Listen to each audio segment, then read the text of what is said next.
Hello, Shoyan here. This time I'm working at a bit of an unusual job site. It used to be an old kitchen, and now I'm turning it into a studio kitchen for shooting videos. That's the kind of project this is.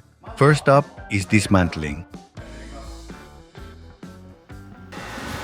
This project's technically a renovation, but it's a little different from renovating a regular home.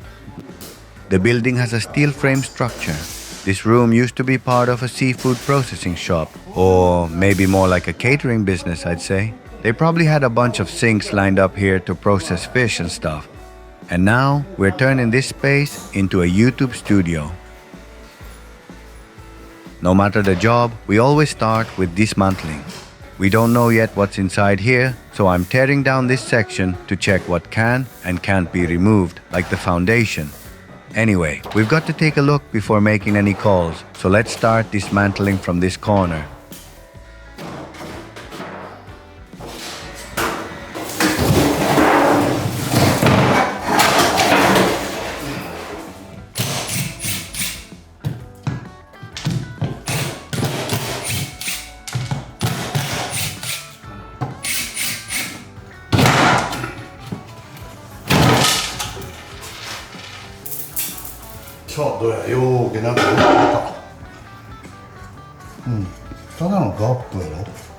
Once I got in there and opened it up, turns out it was just hollow, or rather, just empty space.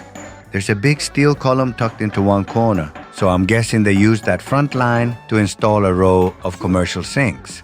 They probably lined them up along that straight edge, then put a stainless steel plate over the top and used it for storage. If there'd been anything else stuffed into that space, we wouldn't be able to reuse it. But now, I think this section can be turned into shelving or even a cabinet area. It's pretty versatile.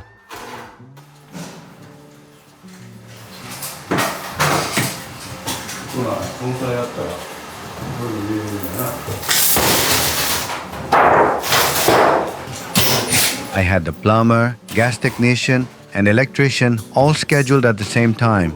That got me a few complaints from the crew, but things moved along quickly, so I was honestly pretty happy about that. It's hard to stagger their schedules. It rarely works out.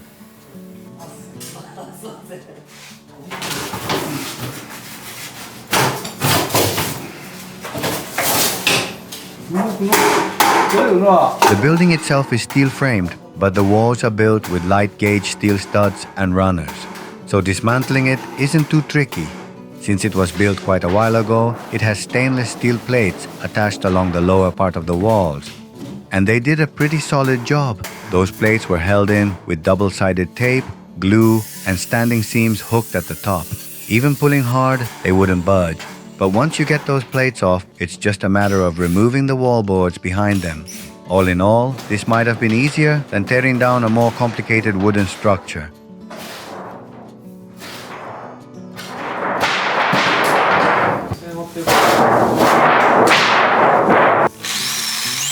On the utilities side, we had the old piping removed, and at the same time, I had the plumber run the new pipes right away.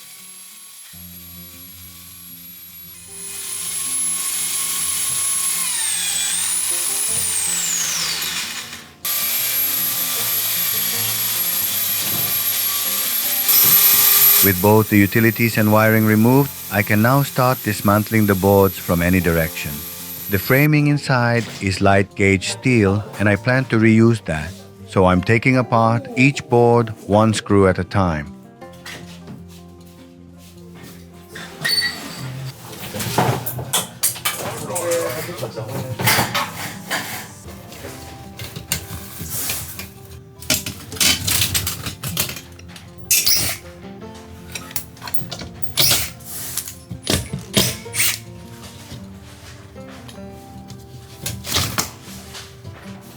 There's 100 millimeters of fiberglass insulation neatly installed in the exterior walls, the partition walls, and the ceiling as well. I'm leaving that in place and reusing it as is.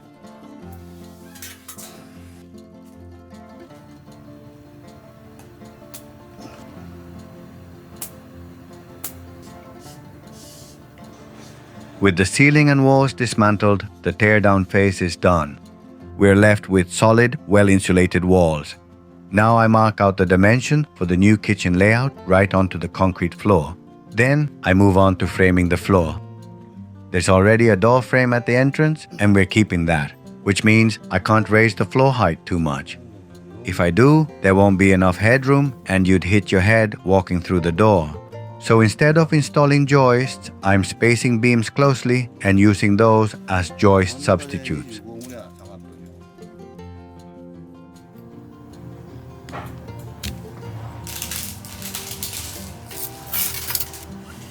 First, I check for level across the floor. Then I mark the top line for the 90 by 90 millimeter beams, which is the only wood I use under the floor. As for the edge, I think I used 45 millimeter by 105 millimeter timber just on the sides. I'm skipping the joists and framing under the floor with only square beams.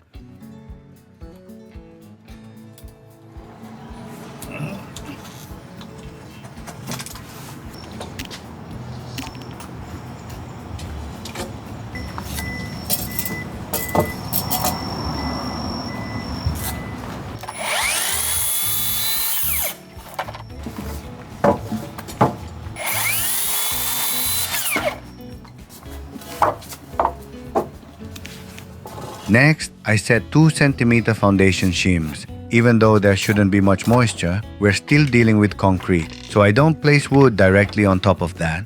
I use plastic shims as a cushion between the wood and concrete. This used to be a kitchen floor, so there's a sloped grating with a drain underneath about 2 centimeters to help water run off. Around the perimeter, the height stays roughly consistent. Here, I lay out the 90 by 90 millimeter beams at 450 to 600 millimeter spacing.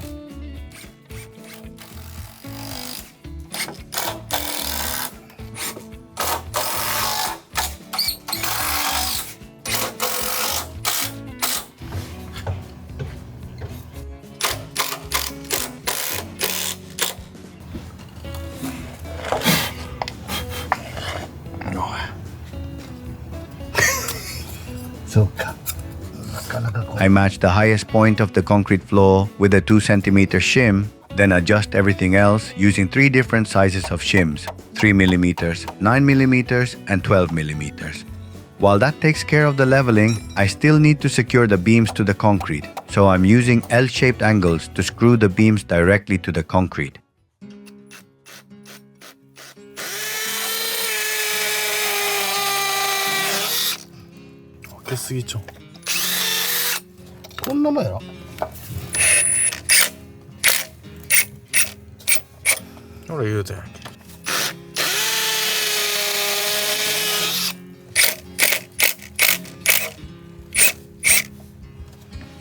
It's been a while since I used concrete screws. Takes a bit to get the hang of it again. At first, I thought maybe my drill was too new or my hands were unsteady. Even when I used the correct size drill bit, the holes came out a little oversized.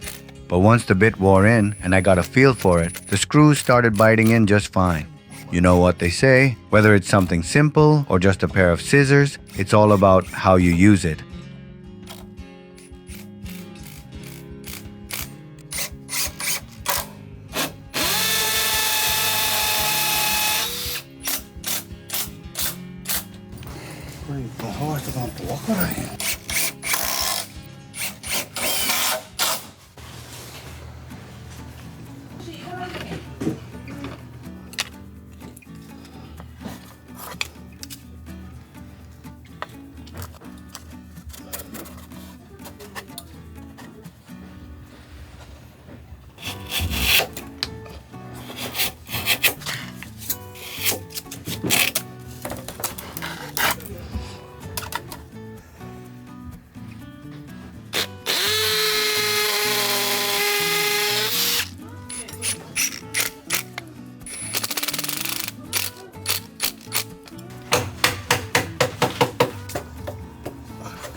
I've secured the beams with the L-shaped angles and the height's nice and solid, but I don't want the shims shifting over time, so I went ahead and applied a generous amount of glue.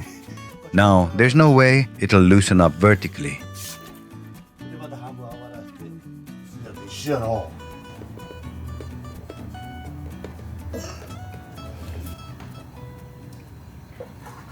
Now, I finished dismantling the room and framing the floor. Next time, I'll be laying the flooring. That's all for today. Thanks for watching.